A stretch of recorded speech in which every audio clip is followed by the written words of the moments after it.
Live from our 7 Tasmania studios, your nightly news with Kim Miller begins now. Good evening, everyone. First, a Tasmanian RSL club says its veterans feel insulted after vandals desecrated a cherished war memorial. The thugs also spray-painted footpaths in Ulverstone with racially motivated messages. It's a sacred site that demands respect for our war veterans, but at the going down of the sun 2 nights ago, a select few forgot their sacrifice. This is some way of sort of saying that, you know, bugger you, I suppose, being quite candid. The memorial plaques of servicewomen at Tobruk Park in Ulverstone, smeared in red paint, messages saying "F*** whites, F*** white pride," as well as a nod to the Black Lives Matter campaign. The source and motivation of the messages are unknown. For some mindless idiots, let me say, to do something like this does themselves no favours. But the local RSL is urging people not to jump to conclusions. Everyone in the community, no matter what race or colour or persuasion you are, our veterans have fought for all of us for the freedoms that we enjoy today. The council says it's disappointed to see not only one but multiple cases of vandalism in recent days, with a nearby train bridge also targeted. The damage bill is estimated at close to $1,000, with staff today cleaning up the mess. The paint and the messages wiped clear, but some feel the stain of the incident could remain with the culprits for the rest of their lives. Actions have consequences. You might want to get a job one day, so it might be nice that your name wasn't out there. Police are now investigating. GARTH, BURLEY, 7 Tasmania News. The state government is facing mounting pressure to open Tasmania's borders, with a message from Canberra: closed borders cost jobs. But the Premier is standing firm, instead encouraging locals to explore their own state. It's self-isolation of a different kind, our own backyard the centre of this new tourism campaign, urging Tasmanians to make yourself at home. Almost 70% of Tasmanians say they want to get out and stay overnight in Tasmania and its regions. That's really exciting for us, shows we've got an audience there. People have been locked up for so long and they are probably tired of cooking for themselves and cleaning for themselves, so we're saying come to our place and we'll do all of that for you. Lifted restrictions already seeing local travellers flooding to holiday hotspots. Airbnb finding last week alone local bookings rose by 80%, a promising trend for bruised businesses still trying to get back on their feet following disruption. We literally had to cancel every single reservation, refund people's monies, and everything came to a halt. Overnight, the Premier extended Tasmania's state of emergency for 4 more weeks, leaving our borders firmly shut. But his decision not to budge faces opposition from a federal government impatient to reopen Australia. Closed borders cost jobs. The public wants to get back to work, and if those states lift those borders in accordance with the medical advice that we have, then that will be good news for the economy overall. In early July, we'll be able to lay out a time frame for the reopening of our borders, but the most important thing is that we won't do it unless we feel that Tasmanians are safe. Logistics still being worked through for a direct flight from Hobart to New Zealand. But as for New Zealanders being allowed into Tasmania before other mainland visitors... Look, I wouldn't rule anything in or out. Michelle WISBEY, 7 Tasmania News. Police are asking parents to reinforce the messages around stranger danger as students head back to school. They're investigating an incident at Carlton at 4 p.m. on Tuesday, where a child was offered a lift by an unknown man in a white vehicle. Police say children should be advised to walk with friends, be aware of surroundings, and to report any suspicious behaviour. An 18-year-old man has been taken to hospital in a serious condition following a motorcycle crash last night. Police called to the scene on Waverley Street at Bellerive around 8:45. The man, a pillion passenger on the motorbike, receiving serious injuries. Investigations are continuing into the circumstances of the crash. Anyone with information is urged to contact Crime Stoppers. And 2 people have been charged following a major police operation at Dover. A 44-year-old man is accused of fraud, drug and criminal organisation offences. A 44-year-old female has also been charged with drug offences. Authorities swarmed on the rural town yesterday. Tasmania Police working in collaboration with the AFP after a 6-month investigation. The operation is ongoing and police say further charges are expected to be placed. A 20-year-old New Norfolk man has been charged following an alleged armed robbery at Bridgewater's Coles supermarket on Sunday. Authorities said staff were allegedly threatened with a knife after they confronted a man who was attempting to leave the store without paying.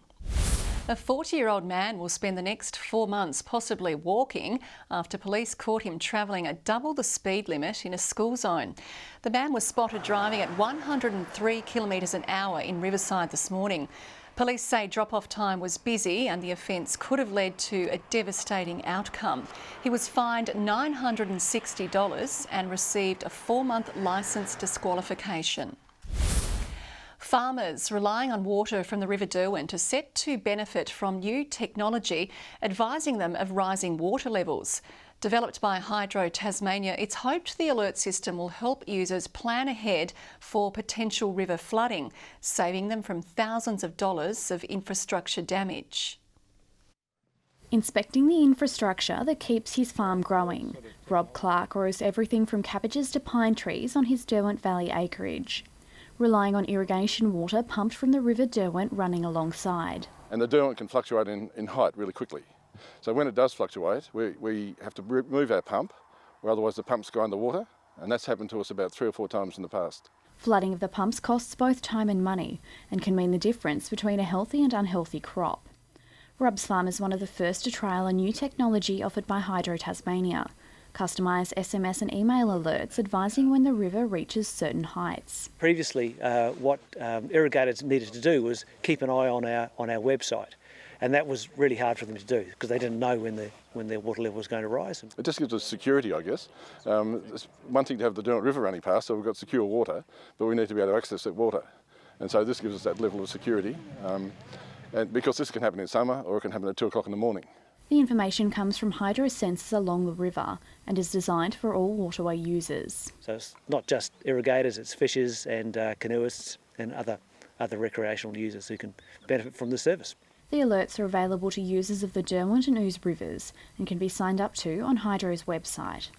It's set to expand to other river systems in the next 2 years. Ebony Ablett, 7 Tasmania News. Well, work is heating up on the state's coldest construction. A full refurbishment of Tasmania's only ice rink is nearly complete, with skaters promised a level surface for the first time in years.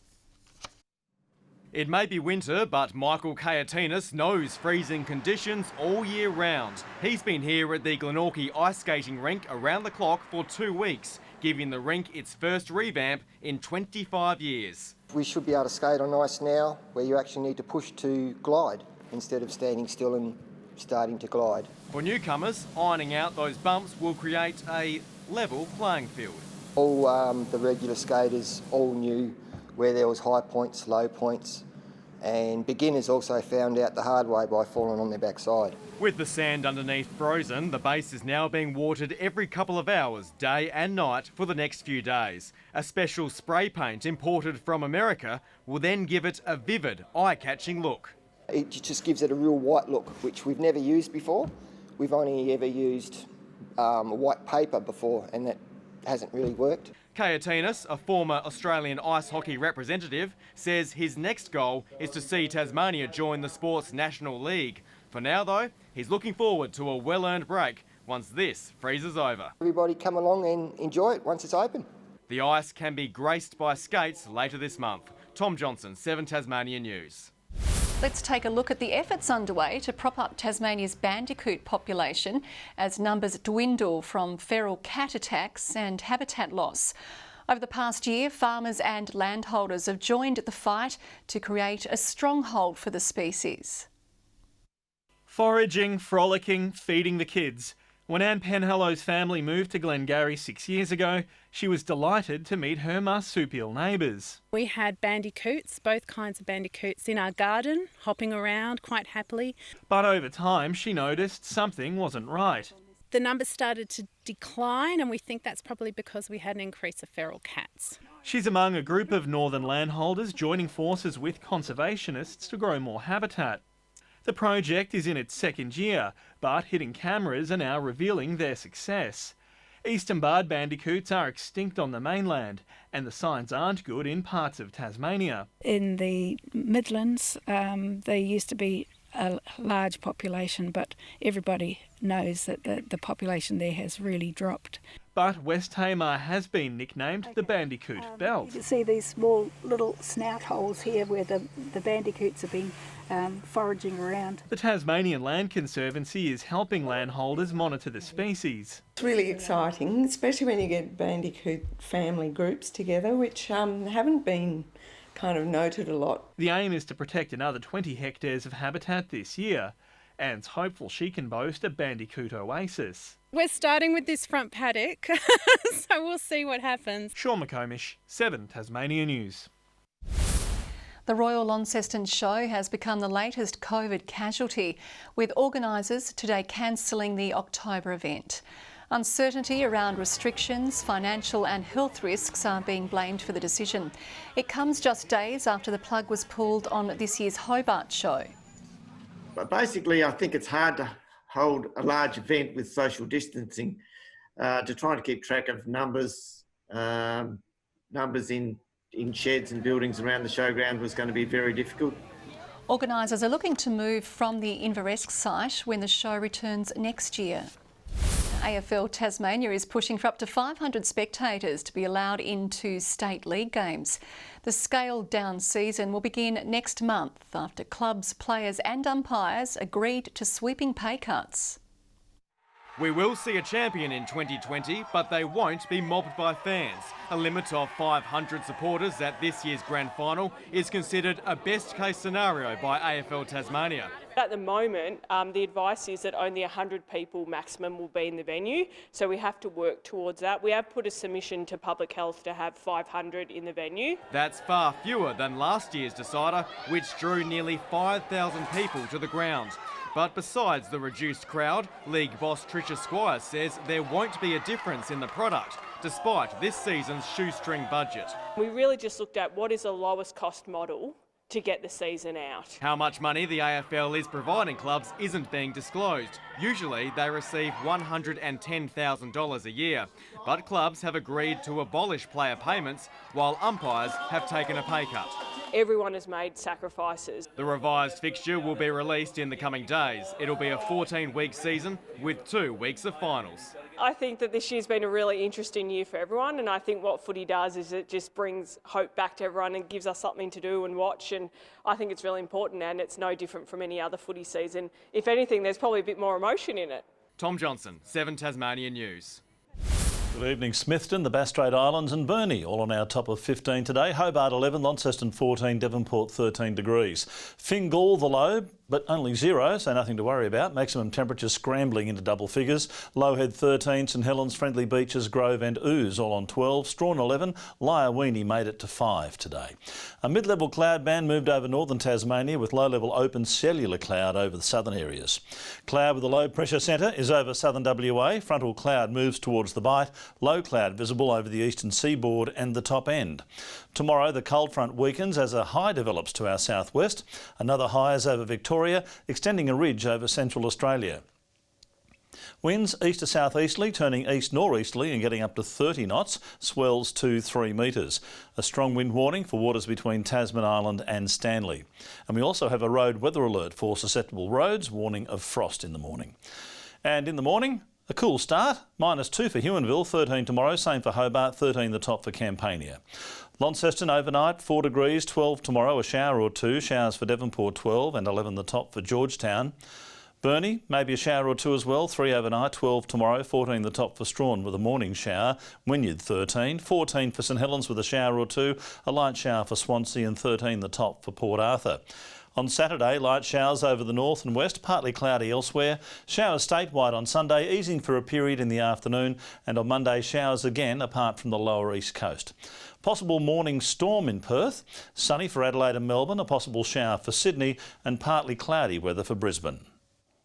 Clear in Hobart, 6 at the moment, 9 degrees and cloudy in Launceston, 10 and cloudy in Devonport. Kim, I find it very strange that I hear you say so many bad things about Collingwood and some of their supporters, and now you're wearing black and white, obviously an oversight on your part.